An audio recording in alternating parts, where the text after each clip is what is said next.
assim, se a gente for entrar na Guerra Fria e explicar toda a Guerra Fria, nós vamos ter mais 2 horas aí de aula propriamente, né? Sim. Que será muito interessante se nós comentarmos, etc. Mas acho que uma pergunta que convém nós fazermos é a seguinte. Vocês estão descrevendo um movimento revolucionário, comunista, e nós estamos vendo um comunismo sangrento, um comunismo que defende a ditadura do proletariado abertamente. Então, não é que haja meias palavras para isso, né? Passe pelo socialismo para desembocar no comunismo. A gente não comentou ainda, mas claramente nós sabemos disso. Um comunismo que é anti-homossexualidade, por exemplo, nós vemos isso na própria postura do presidente, né, da figura de Vladimir Putin, né? Então, assim, nós estamos vendo um comunismo absolutamente sanguinário, abertamente. Inclusive, isso era o que Lenin falava, né? Revolução armada, imediata, sem... Quando a gente pensa neste comunismo, e a gente pensa no comunismo hoje como uma espécie de xingamento de seus comunistas aí. Sim. Só que hoje a gente olha para a nossa maior influência, que é a New Left americana. Sim. E a gente vê o pessoal defendendo linguagem neutra, ideologia de gênero, aquela coisa, né? Assim, feminismo, etc e tal. De que maneira eu posso olhar para essa New Left que influencia tanto o Brasil e olhar para esse comunismo que chegou em Fidel Castro, que chegou em Raul Castro, que chegou em Che Guevara, que é um comunista sanguinário, e falar que essas duas coisas que parecem tão distintas são a mesma coisa? Sim. Como que eu consigo desembocar nisso? Elas são diferentes, na verdade, mas elas têm árvores comuns. Ambas vêm do iluminismo, sem dúvida. Ambas passaram pelo desenvolvimento da esquerda global, mas elas bifurcaram mesmo. São teses diferentes, assim, porque a tese marxista-leninista, ela envolve a tomada do poder, do proletariado, estação dos meios de produção, todo um caminho bastante próprio dela. E essa tese da New Left americana, ou essa tese progressista como um todo, socialista fabiano, quer que seja, ela tem um caminho gradual que envolve, inclusive, o modo como nós concebemos o dinheiro na nossa sociedade.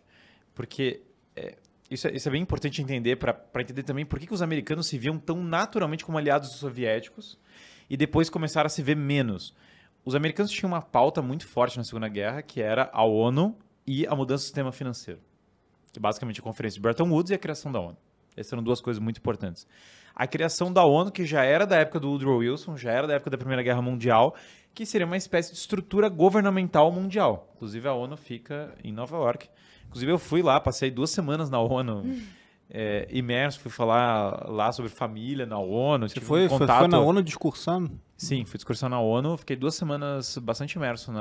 Eita, essa é a Red Pill do programa agora. Não, conheci bem o funcionamento da ONU, visitei vários escritórios, várias estruturas. Plantou a semente do BP lá. Usar a estratégia deles contra Vendeu o BP Select, Frei, não. A família lá foi bem peculiar, se quiser um dia eu conto isso com mais... Especial ONU. Especial ONU. Foi um projeto bem peculiar, assim.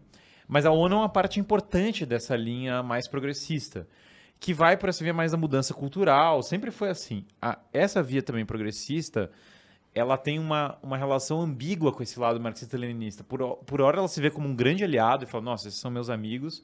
Por hora ela vê como uma objeção. Certamente o pessoal da administração Roosevelt via como aliados. O criador da ONU, do lado americano, é um sujeito chamado Alger Hiss. Alger Hiss foi acusado e condenado como espião soviético. Então, literalmente, a pessoa que criou a ONU do lado americano era considerada um espião soviético.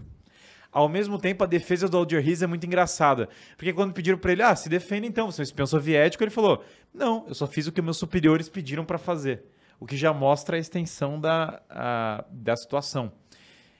Enquanto isso estava acontecendo, está rolando toda essa visão, foi sendo desenvolvida da Conferência de Bretton Woods, que a moeda global foi lastreada no dólar. Depois o dólar deixou de ser lastreado no ouro nessa administração Nixon que você falou. Então você tem um movimento para uma burocracia global de gestão internacional, esse movimento para uma moeda internacional, e essa moeda internacional vai se conectar com uma visão de um socialismo muito científico, no qual a ciência vai romper as barreiras da natureza humana. Quem foi um dos grandes ideólogos disso foi H.G. Wells, grande intelectual britânico, que foi um dos escritores dos estatutos da ONU. H.G. Wells, que escreveu Guerra dos Mundos. H.G. Wells é um dos líderes do socialismo fabiano. E o H.G. Wells, ele tem uma visão que não é igual, ele não acha que o capitalismo tem que ser abolido com uma ditadura proletariada, não é assim. Há uma mudança gradual na qual a tecnologia vai superando a natureza humana, e na medida que a tecnologia supera a natureza humana, essas estruturas capitalistas vão sendo superadas. Então, o progresso científico e tecnológico, ele é um motor para vencer tudo isso. Só que daí o que ele conclui? Tem um primeiro livro do H.G. Wells que chama A Máquina do Tempo. Ele viaja para o futuro e ele vê o futuro. Como que é o futuro? O futuro tem duas classes sociais. Uma classe social de pessoas mais fortes, brutas, que vivem no lixo da humanidade, e uma classe de pessoas mais claras, fracas fisicamente, que são cientificamente avançadas, globalistas, vivem os recursos e que elas mandam nas outras. E as outras são esforço braçal. Só que essa classe tem um problema. Essa classe ela é fisicamente muito fraca. Porque com o progresso tecnológico as pessoas vão enfraquecendo em atitude existencial, em figura física. E qual a solução que o H.G. Wells, o que ele flerta no segundo livro dele, A Ilha do Dr. Moreau? Alterar e misturar o DNA dessas pessoas com os animais. Então, A Ilha do Dr. Moreau, que é o segundo livro dele, trata como que eu faço para misturar o DNA animal com o DNA dos homens para tornar eles mais fortes. Esse mesmo H.G. Wells vai escrever depois um livro chamado A Conspiração Aberta. Tudo isso é a bibliografia do H.G. Wells, não é uma... conspiração... O termo conspiração, aliás, foi usado pelo H.G. Wells, conspiração aberta. Que é o quê? A conspiração aberta é um governo mundial científico no qual as estruturas capitalistas vão rumando lentamente para esse caminho em que a propriedade privada vai ser abolida por uma via tecnológica científica capitalista, na qual não tem mais propriedade privada. Essa via ela é diferente da outra, então ela claramente vai se contrastar com a outra. Mas você vê como não é um contraste tão imediato. Por isso que é confusa e ambígua a relação do progressismo com o marxismo-leninismo. Mas eu entendo quando o progressista fala, eu não sou um comunista. Porque, de fato, ele não é da linha soviética, stalinista. Então, na cabeça dele, quando você fala, você é um comunista, ele pensa que você está acusando ele de ser um stalinista. Que ele justamente é contra, ele vai falar, não, mas isso é um nacionalismo. Inclusive, ele vai falar, não, eu também sou contra o Putin, porque ele tem um lado nacionalista. Então, ele acha ofensivo, porque ele acha que você está acusando ele de ser um nacionalista, que é o oposto do que ele está defendendo. E ele acha também, ele acha que você está acusando ele de ser contra um certo tipo de liberdade individual que ele preza muito. Aliás, ele quer radicalizar ela até um nível... sem precedentes. Ele quer relativizar a moral e levar a liberdade individual num nível... Mas qual que é o ponto comum, então, deles? O ponto comum é que ambos acham que nós temos que superar...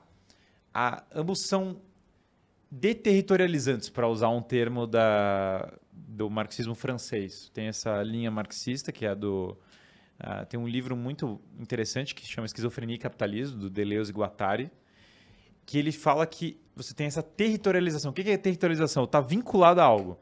Vinculado a um valor, vinculado a uma terra, vinculado a uma categoria. Em ambos os casos, há uma busca pela deterritorialização. Eu vou me desvincular desses valores. No caso, eu vou me desprender da estrutura capitalista para poder finalmente me libertar dela. Esse é o lado... o comunismo quer combater a religião... quer superar o capitalismo. Tudo que aliene, entre aspas, o homem, né? Acho que, resumindo, o comum entre eles é contra a religião. Os dois são contra. O progressismo e o comunismo são contra a religião. Os dois, em última instância, querem acabar com a propriedade privada. Comunismo e progressismo. Embora por vias diferentes. E os dois acreditam que são o progresso histórico e o futuro brilhante da humanidade. Eles entendem que eles são... Então, eles, inerentemente, têm uma visão negativa do passado e uma visão... positiva de um futuro no qual as desigualdades vão ser abolidas. Acho que isso é bem comum.